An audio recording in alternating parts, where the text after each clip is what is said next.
Shalom saudara-saudara yang terkasih dalam Tuhan Yesus Kristus, selamat pagi.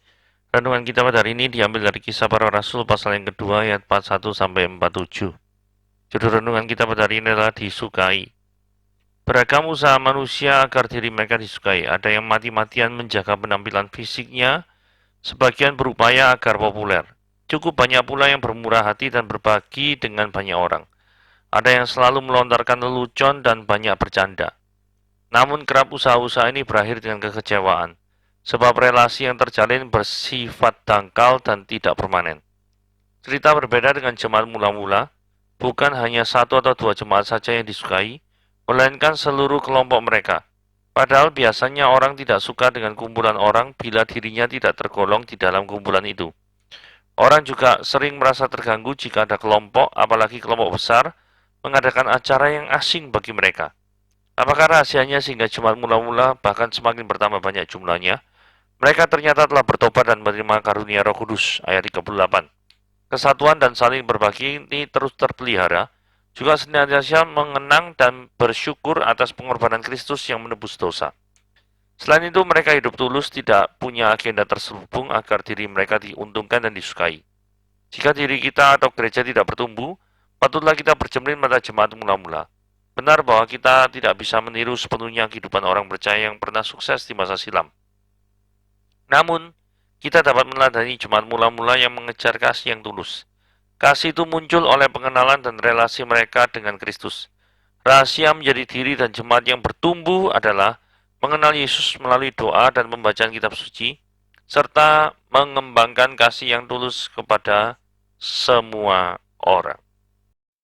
Cara hidup orang yang mengenal Kristus. Nah, jika saudara adalah orang yang mengaku mengenal Kristus, apakah cara hidup Anda mengikuti apa yang sebentar lagi Anda dengar? Gitu ya. Oke, Kisah Para Rasul pasal yang kedua ayat 41-47, mari kita baca. Judul perikopnya adalah cara hidup jemaat yang pertama. Orang-orang yang menerima perkataannya itu memberi diri dibaptis dan pada hari itu jumlah mereka bertambah kira-kira 3.000 jiwa. Mereka bertekun dalam pengajaran rasul-rasul dan dalam persekutuan. Dan mereka selalu berkumpul untuk memecahkan roti dan berdoa. Maka ketakutanlah mereka semua. Sedang rasul-rasul itu mengadakan banyak mujizat dan tanda. Dan semua orang yang telah menjadi percaya tetap bersatu dan segala kemuliaan mereka adalah kemuliaan bersama. Dan selalu ada dari mereka yang menjual harta miliknya, lalu membagi-bagikannya pada semua orang sesuai dengan keperluan masing-masing. Dengan tekun dan dengan sehati, mereka berkumpul tiap-tiap hari dalam bait Allah. Mereka membacakan roti di rumah masing-masing secara bergilir dan makan bersama-sama dengan gembira dengan tulus hati, sambil memuji Allah, dan mereka disukai semua orang. Dan tiap-tiap hari Tuhan menambah jumlah mereka dengan orang yang diselamatkan. Nah, judul slide pertama ini adalah kebangunan rohani terjadi. Ya. Nah, ini ayat 41, orang-orang yang menerima perkataannya. Perkataannya itu merujuk kepada khotbahnya Petrus. Nah, kalau kita lihat di ayat-ayat sebelumnya, maka isi khotbah Petrus itu adalah murni bercerita tentang Injil Yesus Kristus. Nah, ini kebangunan rohani yang luar biasa. Jadi sekali berkhotbah, maka yang bertobat itu 3.000 jiwa. Wah, ini luar biasa, ini KKR ini ya, kebaktian kebangunan rohani sungguhan nih. Hanya yang perlu jadi catatan khusus lagi nih ya. Jangan sampai dalam KKR, isinya hanya pujian dan penyembahan, serta kesaksian dari artis terkenal, kemudian khotbahnya tidak menceritakan tentang Yesus yang disalib. Nah, ini yang repot. Pengen mengemas daripada suatu acara kerohanian dengan baik, itu tidak apa-apa. Itu harus. Karena kalau kemasannya tidak menarik, repot. Tetapi jangan sampai lupa, isinya juga harus bermutu. Jangan sampai misalkan kita beli permen ya, kemasannya tuh menarik sekali. Tapi di dalamnya isinya permennya itu misalkan salah komposisi misalkan. Jadi misalkan depannya itu misalkan rasa durian gitu ya, rasa durian gitu ya. Kita mengharapkan isinya durian kan. Setelah kita buka, warnanya kuning. Oh, durian. Otak kita mikir durian. Setelah dimakan, rasanya melon. Ya, repot lah kayak gini nih. Ini nggak cocok. Nah, sama seperti kebaktian-kebaktian rohani.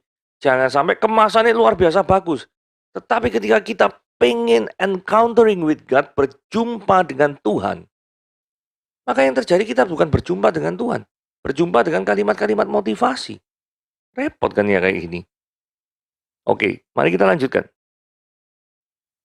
Ayat 42, mereka bertekun dalam pengajaran rasul-rasul dan dalam persekutuan.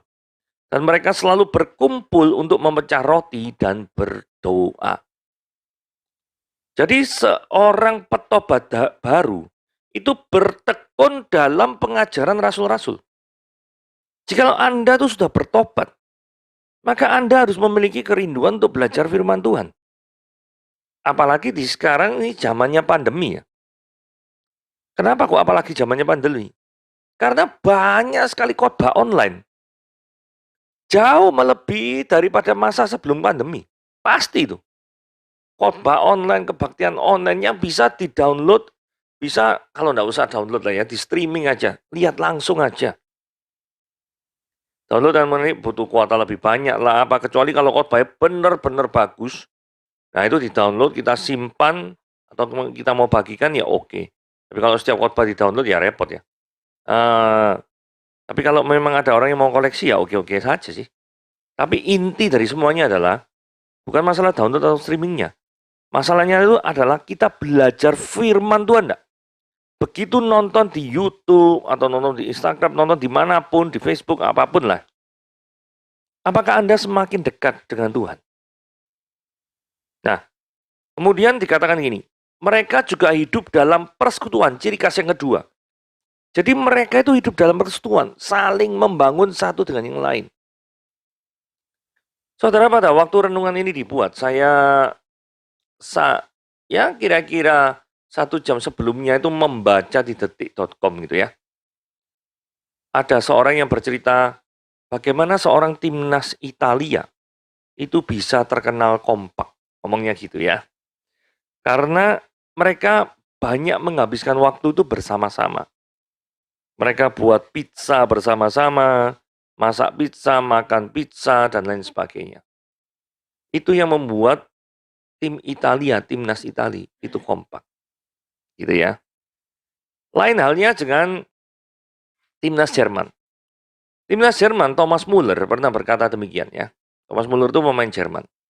Dia berkata, tidak banyak daripada pemain Jerman yang mendapatkan Ballon d'Or.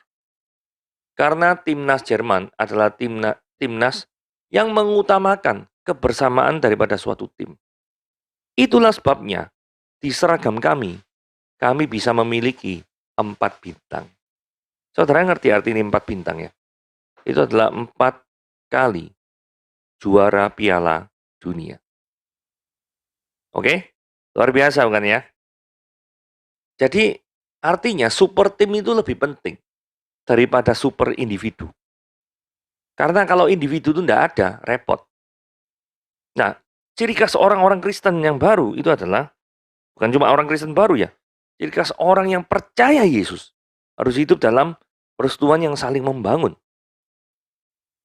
Ciri khas yang ketiga itu adalah doa bersama dalam persekutuan itu. Jangan sampai persekutuan itu isinya ngerumpih tok, ngerasani orang, mengunjingkan orang, dan lain sebagainya. Ada doa bersama, artinya ada suatu kepedulian dengan orang lain. Mungkin doa tentang orang-orang yang sedang menderita COVID. Doa untuk orang-orang yang pekerjaannya mau tidak mau tuh harus berhubungan dengan orang. Misalkan tenaga sales. Itu mau tidak mau kalau kerja ya berhubungan dengan orang. Yang mungkin beresiko ketularan COVID. Nah, terhadap hal itu, maka kita bisa berdoa untuk orang-orang yang ada di ujung tombak. Supaya kesehatannya tetap Tuhan jaga. Dan tentu saja kinerjanya tidak menurun gara-gara pandemi COVID ini. Mari kita lihat ayat selanjutnya. Tujuan mujizat diberikan. Maka ketakutanlah mereka semua, sedang rasul-rasul itu mengadakan banyak mujizat dan tanda. Nah, mujizat dan tanda itu diberikan tujuannya adalah untuk meneguhkan bahwa apa yang dikatakan oleh para murid itu adalah benar. Jadi mujizat memang diperlukan terutama bagi orang-orang yang sudah terkungkung dalam ideologi tradisional yang begitu menguasainya. Maksudnya apa kalimat terakhir ini? Maksudnya begini ya, ada orang misalkan dari kecil itu tradisi yang ideologi atau tradisi yang dianutnya itu mungkin kepercayaan A atau agama A. Dia tidak bisa hidup kalau tidak apa ya istilahnya ya, mengikuti daripada ajaran-ajarannya agama A atau kepercayaan A itu. Nah, untuk menyatakan, untuk declare bahwa Yesus itu Tuhan, bahwa Dia adalah satu-satunya juru selamat, maka kebanyakan daripada kesaksian yang saya dengar itu melalui mujizat atau pengalaman spiritual. Entah itu didatangi lewat mimpi atau disembuhkan secara ajaib dalam nama Yesus. Macam-macam. Jadi, mujizat itu semata-mata diberikan untuk apa ya istilahnya? Menyatakan bahwa ada Tuhan di dalam dunia ini dan Dia Tuhan yang peduli terhadap engkau. Itu tujuannya seperti itu.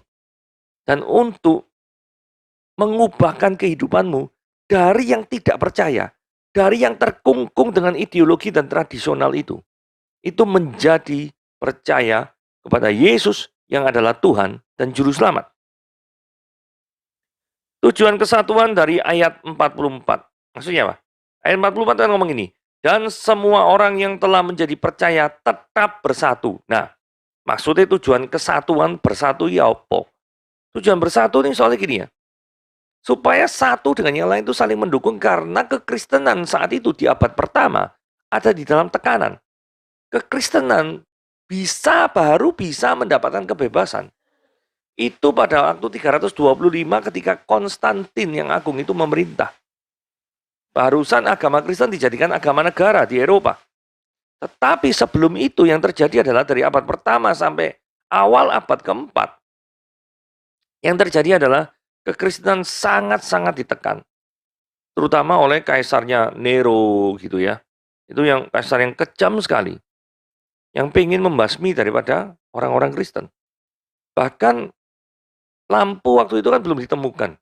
Orang-orang Kristen dijadikan obor hidup. Di tengah-tengah malam. Dibakar hidup-hidup untuk dijadikan obor. Untuk menerangi kota. Itu suatu tindakan yang sangat keji. Nah, untuk menghadapi tekanan yang demikian berat itu, maka antar saudara seiman harus saling mendukung. Oke, kehidupan yang saling berbagi, ayat 45. Dan selalu ada di antara mereka yang menjual harta miliknya, lalu membagi-bagikannya kepada semua orang. Jadi di sini kita lihat ada sikap kepedulian dari orang yang berkelimpahan untuk membantu orang yang memang benar-benar butuh. Kenapa kok ini saya tekankan membantu orang yang benar-benar butuh? Karena di ayat ini dikatakan apa? Membagi-bagikannya pada semua orang sesuai apa? Sesuai keperluannya masing-masing. Keperluannya setiap orang itu beda. Jadi jangan sampai ada orang yang memanfaatkan bantuan ini. Kadang-kadang ya ada orang kaya atau apa, misalkan ya, ada dijual rumah susun gitu ya. Nah, diperuntukkan bagi orang-orang yang memang benar-benar memerlukan.